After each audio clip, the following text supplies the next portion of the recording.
Warar dheeraad ah ayaa ka soo baxaya dagaal culus oo deegaano ka tirsan gobolka Jubbada Hoose ku dhex maray ciidamada Kenya ee ka tirsan howlgalka Midowga Afrika ee AMISOM iyo xubno ka tirsan ururka Al-Shabaab.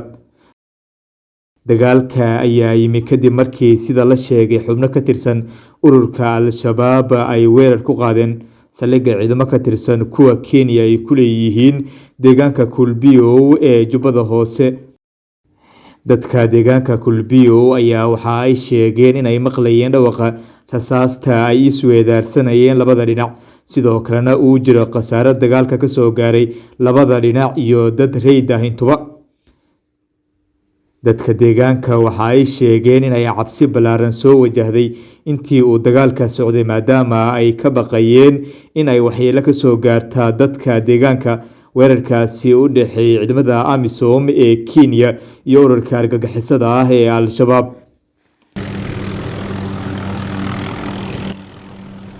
Dhinaca kale, taliska ciidamada dambi baarista ee dalka Kenya ayaa shaaciyay in ay gacanta ku dhigeen 2 nin oo watay hub iyo gaari walxaha qarxa laga soo buuxiyay. Howlgalkan ayaa waxa uu ka dhacay magaalada Isiolo ee dalka Kenya. 2 nin ee gacanta lagu dhigay ayay magacyadooda ku sheegeen laamaha ammaanka inay kala ahaayeen Cabdifataax Ibraahim iyo Yuusuf Maxamed. Hubka la qabtay ayaa isugu jiray qoriga AK-47 128 wareeg oo ah rasaas iyo 2 bambo oo ah nooca gacanta laga turo.